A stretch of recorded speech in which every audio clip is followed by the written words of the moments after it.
Dans cette vidéo, nous allons revoir quelques prépositions de temps qui sont parfois difficiles à traduire pour les francophones. Commençons par il y a. Dans une autre capsule, on a vu qu'on traduisait il y a par there is ou there are. C'est vrai, sauf quand on l'utilise comme indication de temps, pour dire quand quelque chose est arrivé dans le passé.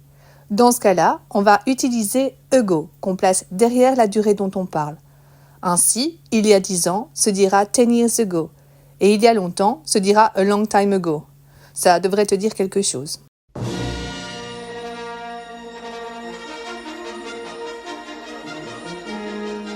Depuis se traduit différemment en fonction de ce qui suit. Si c'est un moment précis, un point de départ, on le traduit par since. Je travaille ici depuis 2018. 2018 est le point de départ. On dira donc since 2018. Elle est malade depuis mardi. Mardi est aussi un point de départ. On dira donc since Tuesday. En revanche, si depuis est suivi par une durée, on le traduit par for.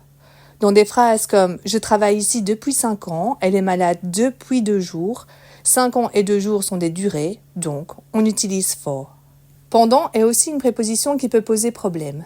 Suivie par une durée, on la traduit par for.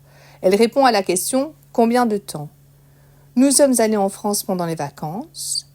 We went to France for the holidays. Ici, on a passé toutes les vacances en France.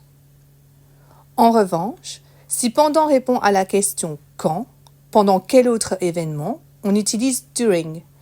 Nous sommes allés en France pendant les vacances, mais pas toutes les vacances. We went to France during the holidays.